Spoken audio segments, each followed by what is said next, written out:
is called the father of the nation. John Adams passed treachery legislation. The famous Thomas Jefferson bought Louisiana. Under James Madison, War of 1812 began. And the Monroe Doctrine was by James Monroe. John Quincy Adams built canals that flow. Know that Andrew Jackson led the common man's cause. Martin Van Buren shunned war at all costs. Lost William Harrison, he died in bed. So then John Tyler filled in instead. Presidents, presidents, whom have we picked to be presidents, presidents? Let's see, throughout America's history, who's made it into the presidency? James Polk was an underdog, first dark horse. Zachary Taylor elected cause he fought in wars. California admitted by Millard Fillmore. Franklin Pierce on a law book, his oath he swore. Moreover, James Buchanan saw the state seceding. Abraham Lincoln brought slaves to freedom. Believe Andrew Johnson bought Alaskan land. And Lincoln is where we finished this unit with the Civil War. For this last unit, there are three main themes. One being constitutionality, the second, westward expansion, and the last, slavery. The cause, of course, of the Civil War.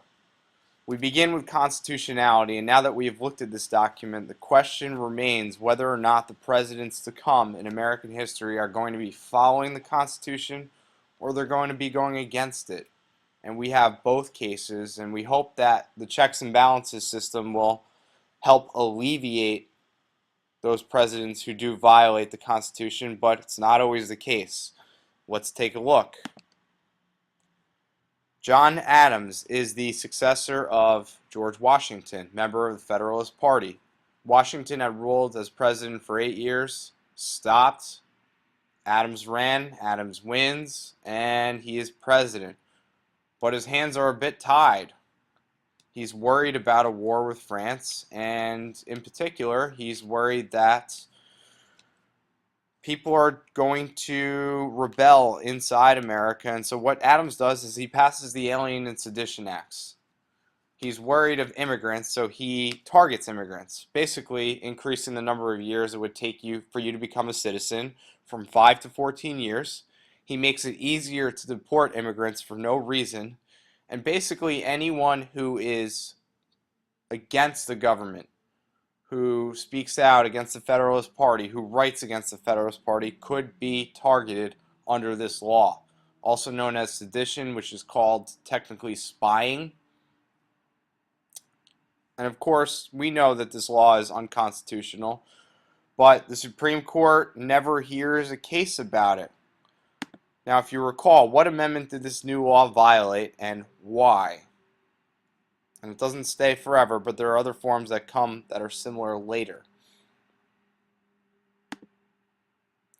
Another example of a president who clearly does something unconstitutional is Andrew Jackson. Andrew Jackson, who's considered this common man from his poor background, fights in the War of 1812, is a hero of the War of 1812, and then he becomes president. Now, one of the things that's going on during his presidency are people are starting to move, and they're moving into Native American territory.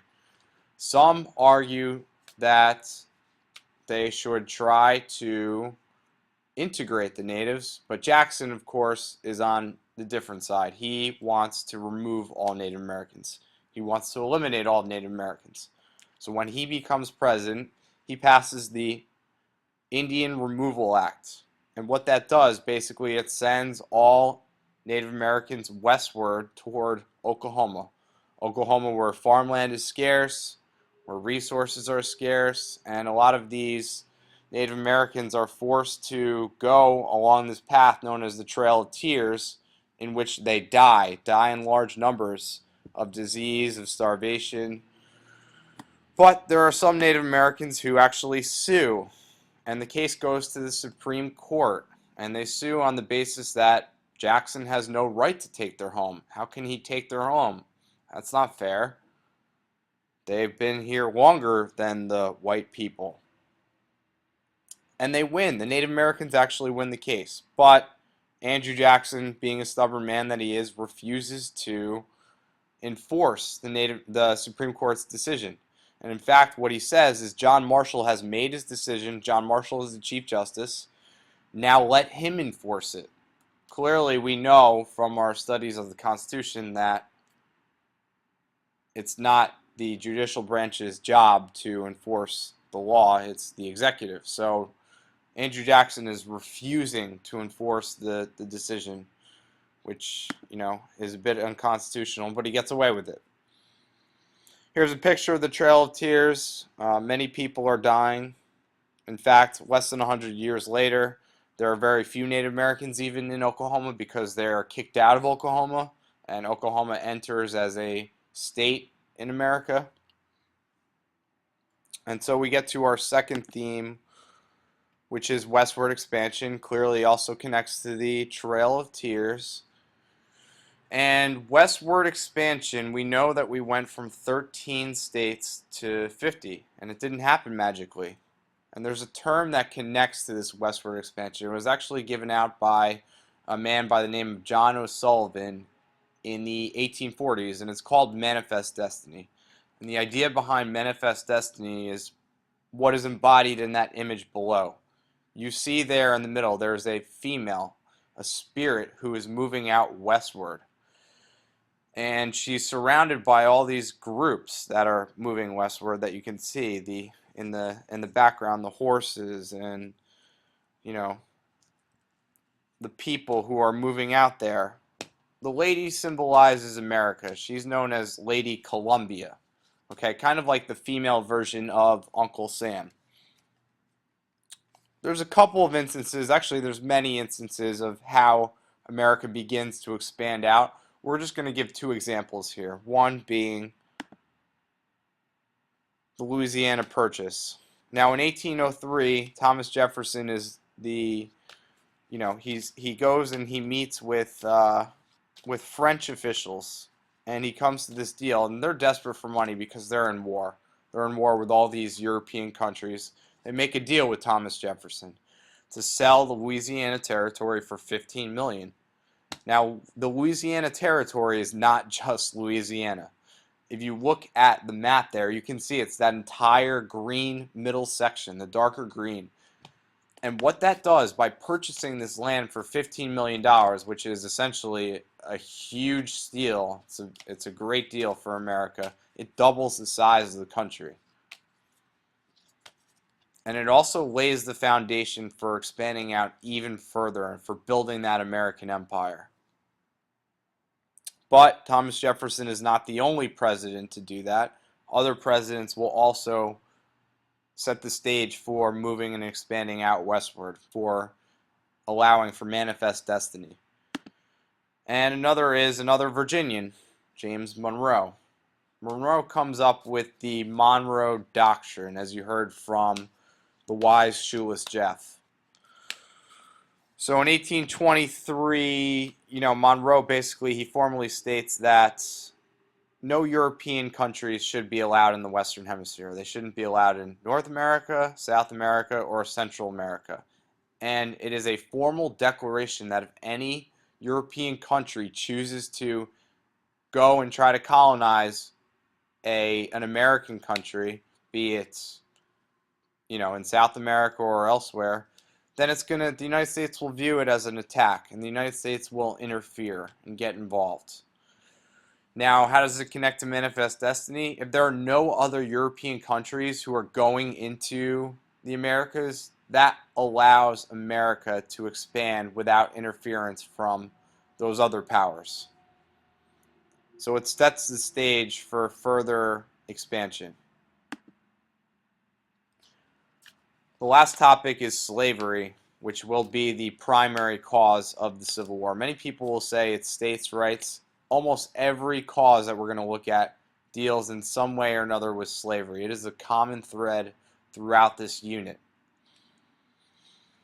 Now, slavery has been an issue since before even America was a country, and it was already a divisive issue in the creation of the Constitution. Some people, such as Thomas Jefferson, thought it should be addressed directly. Others didn't. The bottom line was those southern states were not going to get on board with the Constitution if there was any sort of law against slavery. So America, the Constitution, stayed in that gray area. It was unclear, it wasn't specific. But what ends up happening in the 1800s is that you can't ignore those differences between the North and South. If you look at the bottom, the bright red color, that is your deep South. Those are your deep southern states. Those are the states that are very, very, very dependent on slavery. In some states, such as South Carolina, there are actually more slaves than white people. And even though the transatlantic slave trade ends, the birth rate amongst African Americans is 9.2 children. That is astronomical. So the southern economy is largely staying the same with cash crops, but the northern economy is exploding. The Industrial Revolution has hit. Factories are being created. New technology is coming about. And what this means is that the economy is growing very, very quickly in the North. And so Northerners are sitting around saying, we have this economy that's growing so quickly while the South is sort of stagnant. They're not moving. They're the same. They're dependent on slavery. And so what the Southerners are starting to worry about is, will the North demand that they change? Will the North try to take over control? We'll get a little bit more into that later in the trimester. As you can see here from the chart, the African American population is growing between 1820 and 1860. About 9 out of 10 blacks were slaves, which is a high number. Of course, the ones who were free were subject to discrimination anyway. Racism was rampant then, it's rampant now, it still exists. And there's a huge debate. This ongoing issue of slavery it continues because as America is expanding, as this whole manifest destiny is going on, there's a question about whether these new states are going to come in free or whether they're actually going to allow for slavery. And what the Southerners start to fear, especially those who are in the Deep South, what they're worried about is that the Northerners are slowly going to try to take away slavery. And they fear it with these new states that are coming in. They think that, okay, if these new states come in, then eventually the North will try to overpower us. And if they can't overpower us by making it illegal now, they're going to make it illegal in these new states. And then they're going to, with these new states coming in, they'll eventually be able to vote in their own leaders who will make decisions to ultimately eliminate slavery. This is the fear amongst Southerners. This is eventually why they secede, why they leave America. And we'll look at that later. So what you need to do now is you need to take the Zondel quiz online. You got to get 100. If you don't get 100, keep playing until you get 100. It's short. And then you're going to have research options on your E73 for all three of these main themes: constitutionality, manifest destiny, and slavery.